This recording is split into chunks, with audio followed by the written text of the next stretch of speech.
Well, hello there, my friends, and how are you? I am doing well. This week, we are going to start talking about things related to spring, like spring weather, spring plants, and spring insects. They're going to follow us in order. The first couple of days of this week, we're going to talk about the spring weather, and then we will move into plants. That might last for a week or two, and then we'll finish up with insects. So, this morning, we're going to read a book called Down Came the Rain. Now, so far, we have spent all of our reading time reading fun stories. Did you know there is another type of book out there? It's called an informational text, and it gives you information and knowledge about a certain topic. So, our book is titled Down Comes the Rain. So, I'm pretty sure you can figure out that our book is going to be about rain. It's written by Franklyn Branley, and we can thank HarperCollins publishers for allowing us the privilege of reading this book. Now, the reason we are reading this book because we live in Alabama, and right now we are getting lots of rain, and the rain is very important. The animals need it, the insects need it. Well, insects are animals. The plants need it, and we need it. We use water for lots of different things. Can you think of one of the things that we use water for? Okay, yeah, those are all good answers. Well, let's read about rain. That's where all of our water comes from. It comes from rain. Okay, can you see that okay? Let me I struggle with this every day, boys and girls, and it's okay. Rain comes from clouds. It comes from big clouds and little clouds. It comes from black clouds and gray clouds.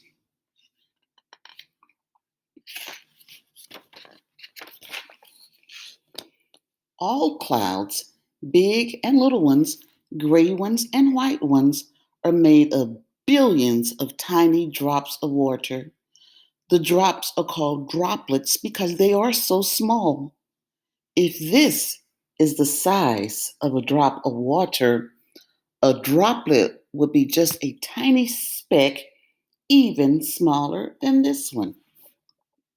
Water droplets come from water vapor. Water vapor is a gas. There's always water vapor in the air, but you can't see it, you can't smell it, and you can't feel it. Water vapor is made when water evaporates. That means the water changes from a liquid to a gas.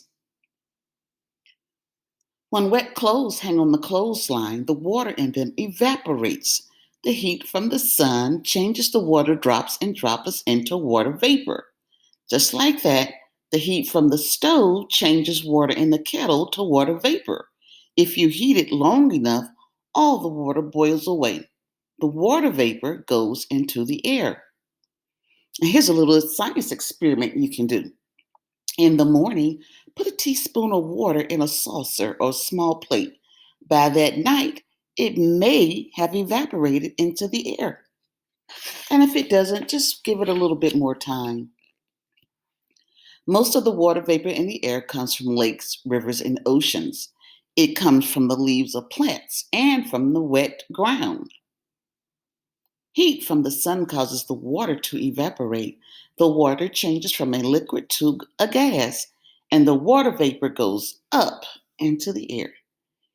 These arrows signify the water vapors going up into the air, but we don't really see arrows like that when we look around us. When you breathe out, you put water vapor into the air.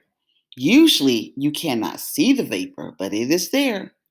Sometimes, though, if it's cold, you can see your breath. That's because the water vapor condenses. It changes from a gas to a little cloud.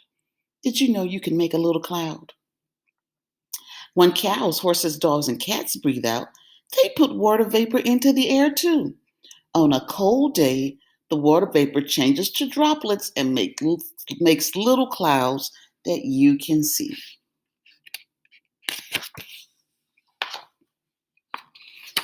You can make water vapor change to water.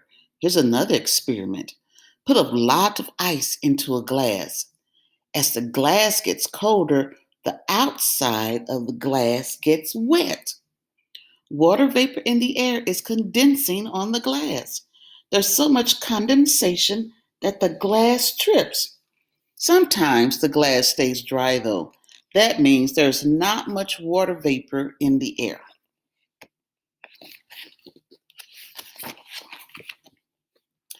The air holds the water vapor. Breezes carry it up from one place to another. Much of the vapor moves up and away from the earth. Air above the earth is always cold. The higher you go, the colder it gets. When air gets cold enough, the water vapor in it condenses. The water changes to water droplets, and the water droplets make clouds. When clouds are thin and wispy, they are holding only a little water. When clouds are thick and dark, they are holding much water. So if you're ever outside and you see dark clouds, you know there's a great chance some rain is going to come.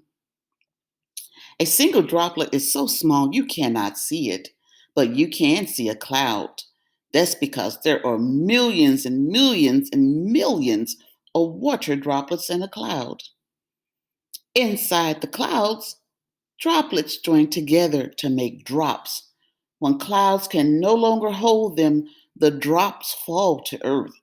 The sky is full of them. They fall through the air and splatter on the ground.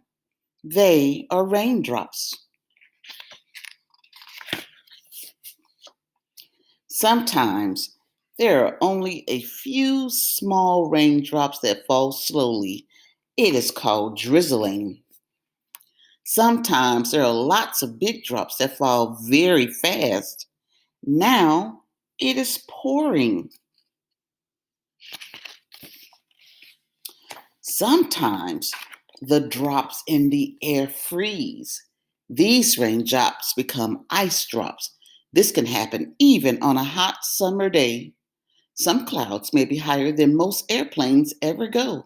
The higher the clouds, the colder they are. That's because the clouds and water droplets are high above the earth.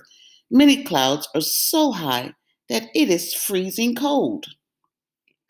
In these high cold clouds, water vapor changes to droplets, and the droplets change to drops. The drops freeze into ice.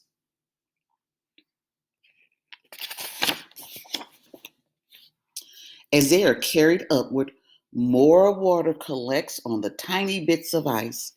When the water freezes, the drops of ice have another layer on them. The ice drops are now heavier so that once more they fall toward the earth. But air moving away from the earth may carry the ice drops upward again. Higher and higher they go, and another layer of ice freezes on them. The ice drops get heavier and heavier. They get so heavy that the air can no longer carry them. So the ice drops fall to earth. It is raining ice, or what we call hail. In 1970, hail as big as snowballs fell on Kansas. Fields of cotton were flattened by the hailstones. When it stops hailing, if you ever see it, ask mom and dad if you can go outside and pick up a hailstone. If they say yes, break it in two and you will see the layers of ice on the inside. Water in the cloud makes hail. Water in the clouds make rain. When it stops raining or hailing, the sun comes out. Once more, the water evaporates. It evaporates from lakes, rivers, and oceans. It evaporates from the leaves of plants and from the wet ground. It evaporates from cows, horses, and dogs. And yes, from you and me.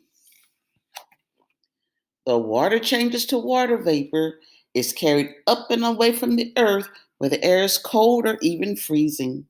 When the water vapor cools, it condenses. The water vapor changes to water droplets, and all together the droplets make a cloud. Water droplets join together to make water drops. The drops fall to the earth from the clouds. And once more, it is raining. It's a cycle. All right, that's our story for the day.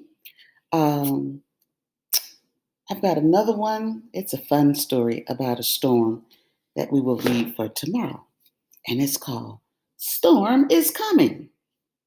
All right, and those will probably be the only two weather books we read, because then we're going to move on to spring, flowers and plants. All right, bye for now.